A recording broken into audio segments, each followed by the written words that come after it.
and you are watching Job Search TV and perhaps listening to it as No BS Job Search Advice Radio.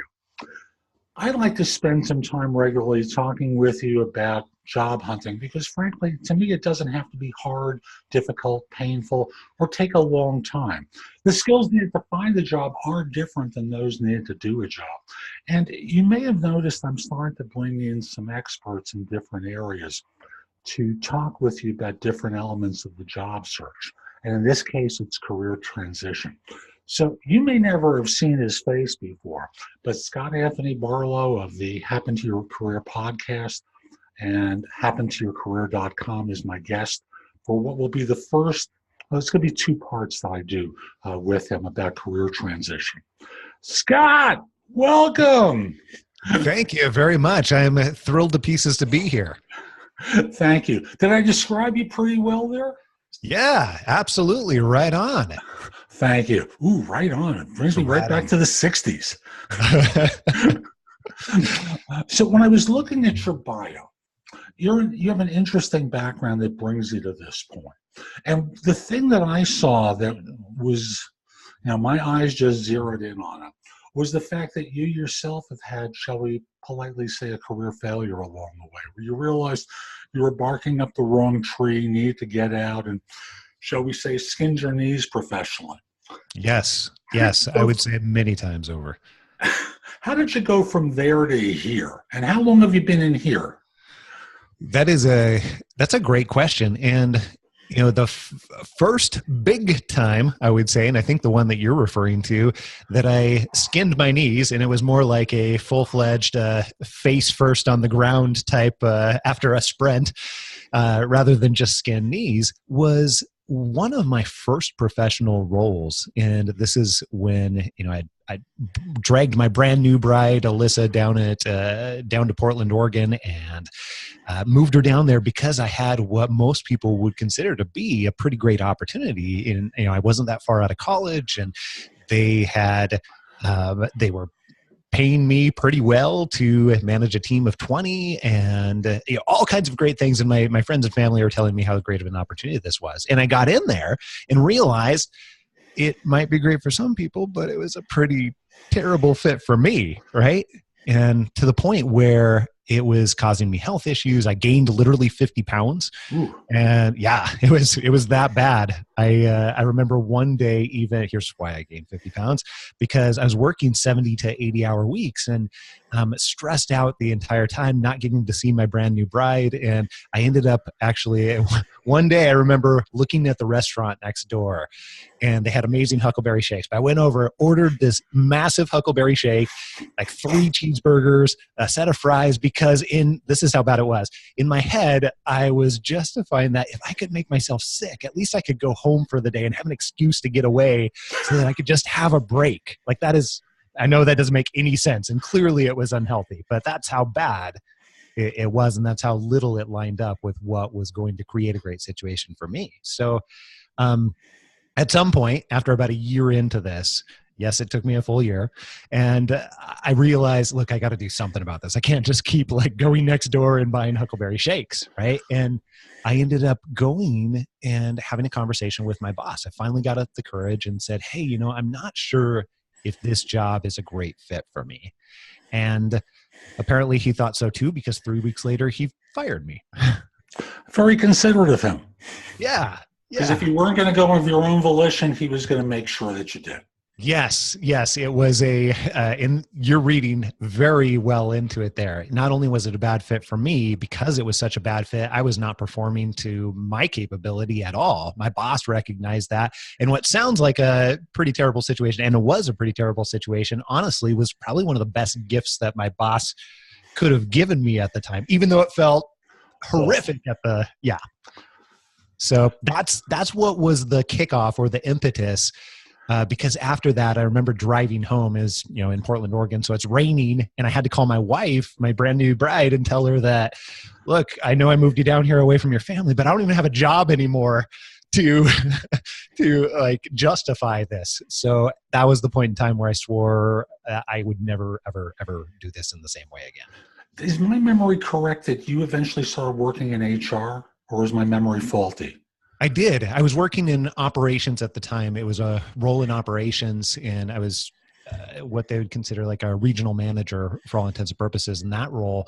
But I ended up making a transition from operations to HR to really was what was I considered my dream job at the time. Hmm. Yeah.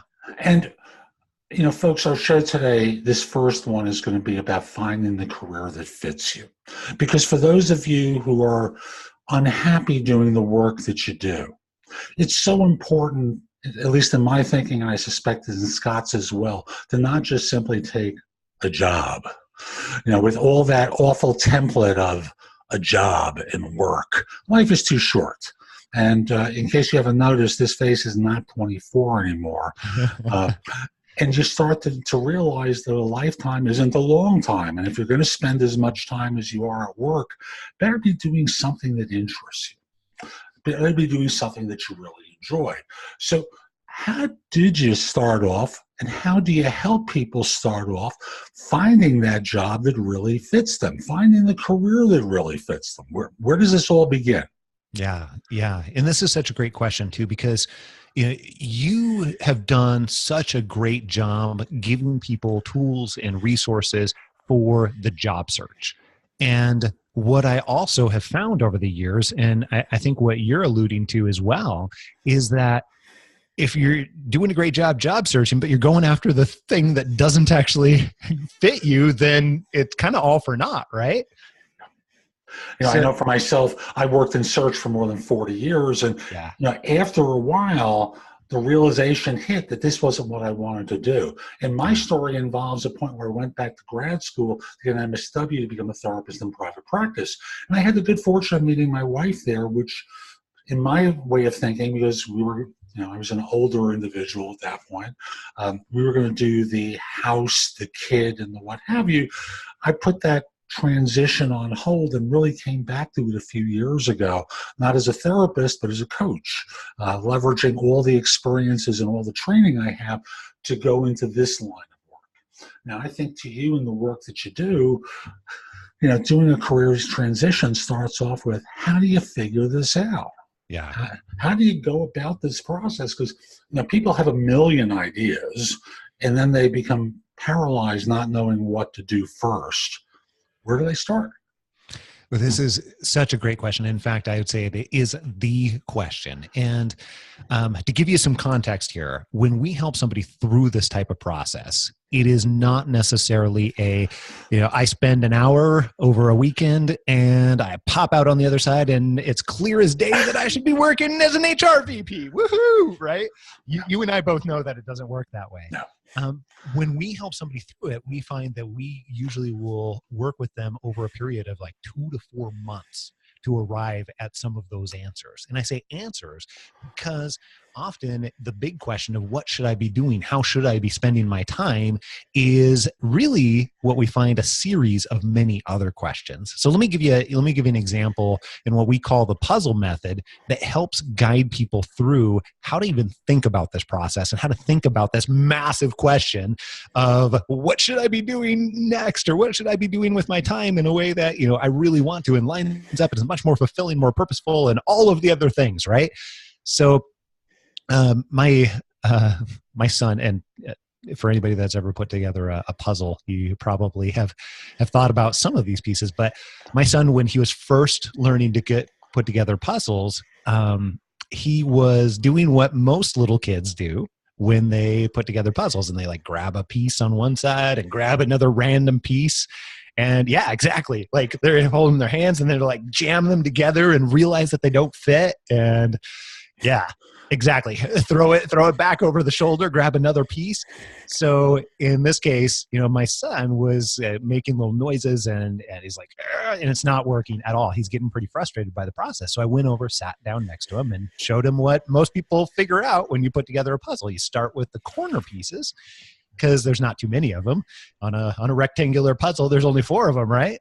And then you pull out those edge pieces. And once you pull out the edge pieces, you can begin to assemble the frame. Like you see the different colors and you can begin to assemble the frame. Now, the funny thing about once you do that it gets so much easier, even if you don't know what the picture is in the middle, to put together the rest of the puzzle, right? Is that how you put together puzzles? Well, I remember with my son when he was young, they were 4-piece puzzles. Yeah. It was a little bit easier. All quarter pieces. Now there's 750 to 1,000-piece puzzles, and my eyes glaze over. But that's the reality for most people. They are starting off with a 750 to 1,000-piece puzzle, and normally when I work with people, I have them do like what doctors do. They rule out things pretty quickly. Yeah. So that we can start eliminating things and what it is about them that they don't really care for. Is that what you do, or how do you go about it? Yeah, well, let me put this in context for you. So Sure. just like putting together a puzzle in the way that we talked about, we use this type of method because we find most people are doing what Grace and my son was doing. And we are grabbing and saying, I want to make more money and I want to be able to have more flexibility and I need a boss that isn't, horrific to me. And we're like trying to mash those together and it's not working. And so we're hucking them over our shoulder and still frustrated and don't know where to go beyond that. So instead, when we begin to put together what we want out of our career and our next steps, just like we put together a puzzle, we start with those corner pieces. And in this case, our corner pieces are what we are great at or have the potential to be great at. And these are what we call signature strengths. And then from there, those edge pieces are prioritizing what you want and need most in your life and career. Now, some of these pieces are things that we've got great data and research that we don't necessarily know we need or must have. Like, for example, we know that no matter how great a job is, if you have a commute that is more than 60 minutes, then eventually there's going to be an expiration on that for the average person. Most people eventually, no matter how great the job is, if you've got a commute for more than 60 minutes, eventually it's going to make that job less fun for you and less fulfilling and less purposeful for you. And so there's all of these pieces of data that we know. And then some of the things that we have to figure out for ourselves that are most important to us. Like I need, a high degree of autonomy and flexibility and decision-making ability within my role on how the work gets done. And that's very, very important to me. I know for myself, just over here, it's off camera, but I have a window because I get grumpy if I don't have exposure to sunlight. And I know that's a weirdo thing, but that's something that I know that I need. And if I don't have, eventually I'm going to have less fun in whatever it is that I'm doing, right? You probably have some of those things that you need too, right, Jeff? Absolutely. And I'm a 2-window guy. One is... You're a 2-window guy. I love it. There's one over there, over my left shoulder, and there's one directly in front of me. The idea of being locked up in a cube with no sunlight in an interior office drives me crazy. No contact with people. Now, in the work that I do, my contact comes with coaching. But for others, they need to be in an office environment where they're in contact with individuals because the nature of the work that they do may be analytical or takes them away from people. So yeah, I know the kind of stuff that I really enjoy. Yeah, absolutely. So what we do within those edge pieces is we help break it down into much smaller categories because we already acknowledged that the question of what should I be doing is way too big. So instead we break those into what is most important to me in the categories of people or relationships or finance. What amounts do I need to accomplish some of my other goals and things that are important? Or what areas do I want to grow the most in? Or what do I need within my environment? Not just the windows, but whatever that happens to be for you. And once we start to break it down and then we put it back together, and now we've got the ability to start connecting it together into that frame. And once we have the frame, just like we put together a puzzle, it becomes so much easier to identify what could be a potential fit.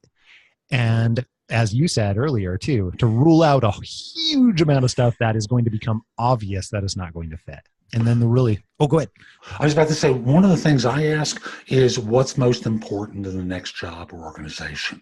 What will you need to see or hear to believe it's a good choice for you? And I'll say to folks, don't worry about putting in any order. Don't, just give me the long list, because the next thing we'll do is start to prioritize it. Exactly. So the first thing is just let's get the long list out there. We can add on to it. We can eliminate things. But the first thing is about prioritizing it. And then from there, how will you recognize it once you're talking to a firm? What will they need to tell you about or show you that's going to allow you to feel comfortable that this is the right choice for you or the right organization to join? Yeah, that's fantastic. And I'm so glad that you say that, because it really, in order to get to that point where you have the ability to prioritize, sometimes you do have to get all of the stuff out first. And then that gives you the ability to use what we call the glasses technique. Like if you have glasses. So, if you go and you buy a set of glasses, if you go and you buy a set of glasses, somebody who has done this many times before in helping you pick glasses, they're not going to like lay them all out on the counter, and they're not going to say, okay, which one do you want? Instead, they're going to go, do you like this set better or this set better? Because once you break it down to smaller decisions, it becomes much easier to say, I like the red ones better. So then let's keep the red ones in the yes pile, and then let's move the other ones off the table. And then having that off the table list does in fact help you prioritize through each one of these categories like we were talking about. So we get all the stuff on the table, get all the glasses on the table, and then we can start to say which of these is in fact most important. Which set of glasses do I like best? Do I actually really, really, yes, it's important for me to have a high degree of flexibility, but what is it? Does it more important that I have the flexibility during the day, or is it more important that I, have 7 weeks of vacation during the year? Like, what does that actually mean, and where do the priorities lie for me? Mm-hmm. So, yeah, I love that. So we're at the point, it sounds like we've got this big list of options and we're starting to eliminate things along the way, kind of like the eyeglasses example that you gave.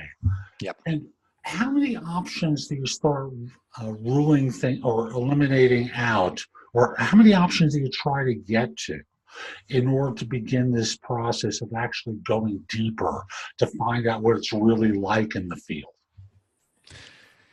The not very fun answer is it depends on each person.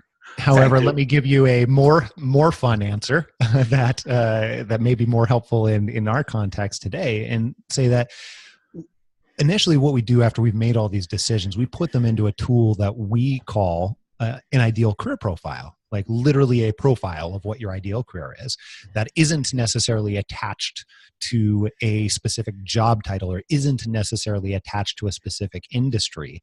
The reason that we do that is because once we free it up from those other things that we think must go along with it, it opens us up to additional possibilities that maybe we haven't considered before. And then we can see that, oh yes, actually, it's way more important for me to have that type of flexibility that I mentioned earlier than it is for me to specifically be working in sales. And if I know that, then maybe I should consider some of these other options that are available out here. So then the reason I said it depends earlier on, we might say, okay, let's go after three or five different situations that we suspect line up with this ideal career profile. Sometimes we recognize that those might be specific types of work, like I want to be in HR, or like I want to be in innovation, or like, I want to be whatever it is, insert your type of occupation or title or section here.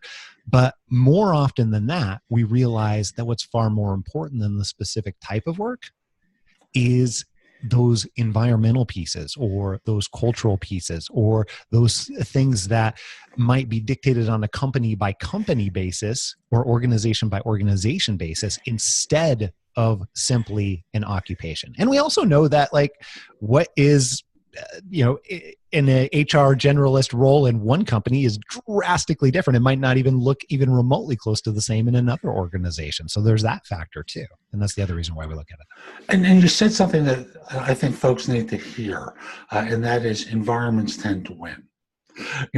As much as we'd like to think that, we can force our way and make it happen, I know for myself, I went from one search firm to another, and as usual, was sold a bill of goods. And the environment was one that, although they talked about wanting to hire people and support them with excelling. The reality was very different. And it made no sense to me, and I still excelled there, but not as easily as I might have otherwise, because I kept fighting the systems there. And what I'm hearing, Scott, you talking about is the notion that it's more important to identify the attributes than the specific job necessarily. What are the attributes of that role? Because 4 or 5 or 10 or 12 positions might have those attributes weighted maybe a little bit differently from one to another, so that in this way, you as a career changer have a choice. Yeah. You have options, and you're not locked into, I'm going to be a quant. I want to be a quant, mathematically oriented, and I don't like communicating with other people. I should be a quant. Yeah, and it's such an important point in a way that I think a lot of people don't realize too, but everything you say I totally agree with. For even an additional reason, one of the things that we've seen happen over and over again is that not the role necessarily, what comes out on someone's ideal career profile that we might work with isn't necessarily a standard role. It doesn't necessarily fit into the clear lines. And people are like, well, what do you do with that? Well, many times that means that you might have to go have a role created for you or customize something during the job offer process. And we've been able to do that again and again and again. But what we've learned is that if you don't know what you want, it makes it impossible to ask for what you want. And when you do ask for what you want and you put yourself in the right time and place and with the right people to be able to ask for what you want, you have a heck of a lot more likelihood of being able to get what you want. If you don't know what you want, they are more than happy to tell you what you should want. Yes, that's right on. I love that. Because that's the way the systems work. Yeah. We want to hire a square peg because we have a square hole to fill. And as such, if you're not going to tell us you want it to be a little curved on the edges, we're just going to stick you in a square hole. It's really that simple. So we've been talking so far about a process that gets people narrowed down to the attributes of the role. And then from there, am I correct in assuming they start talking to people who are doing that kind of work to see whether their assumptions about these attributes in certain roles are true? Yeah. So what we do from there is once we have that profile of the most important elements of their ideal career, which sometimes that is role specific, sometimes that is environmental specific, sometimes that is other things that we haven't even delved into yet, like who are the people that I really want to be surrounded by and where do those people actually hang out? What types of organizations are they in? Which may be more important than actually the work itself. Not always. We see about a roughly between 60 and 70% of people, the non-work specific attributes are actually far more important to them. Not that the work itself that they're doing is unimportant. That's not what I'm saying. But the other pieces are more important to them than the exact role and the exact work itself, where we say about 30 to 40% of the other side, where the work is actually the more important thing. I'm curious in terms of the people, because that's the first time I've really heard it. It's rare that someone's ever said to me, I want to really work with a team of dumbbells. The dumber, the better. I want to stand out from all the others. Awesome. What sort of attributes do people look for in other people that makes that the priority? Well, this is something that on the outset, I find that everybody's answers start out to be very similar. And once we get into the specifics and we get to the deeper of why do they want to work with this particular type of person or set of people or type of people in one way or another, then it starts to get more specific and then those other attributes come out. So here's an example. Eric suspected that he wanted to be working in the solar industry with like really highly intelligent engineers and people that were working on like really fun projects and just are very, very innovative. And he was living in Las Vegas, and in his particular case, we said, okay, Eric, totally understand. We've built out your ideal career profile. We suspect we know what you want and need. And then after we started experimenting, which we're going to delve into here in another episode, if I understand correctly, But then after we started experimenting with this and going and testing this out in the real world, we recognized that really what Eric actually wanted is he wanted to be a part of a team that really felt and functioned like he called it a family style environment, not family owned, but family style environment where in his mind that was close knit, everybody kind of had each other's back in one way or another. And that was far, far, far more important to him than having all of the smart people that were working on innovative things like cutting edge technology every step of the day. And we realized only by really getting into the nitty gritty what was the priority there for him. Does that help give a little color? It does. And it's, I start to think to myself, I've never heard anyone say to me, I want to work with a bunch of renegades or loose cannons. It's kind of like the organization that talks about, we want to have people who are can work very well as part of a team. And, every time I hear about a team player, I translate it into my head as someone who they want to hire a bunch of people who don't have an original thought, will just be told what to do and they expect them to go out and do it. And that's not what I'm taking away from you.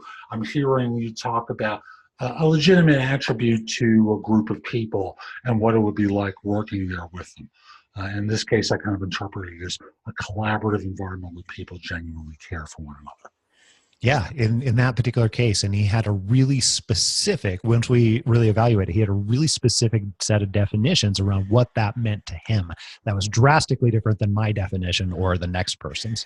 Mm-hmm. So what haven't I asked you so far that I really should in order to suss out, I love that phrase, suss out, identifying a career, how someone might find a career that fits them? I appreciate that question. As a podcast host and an interviewer, I very much appreciate that question on many different levels.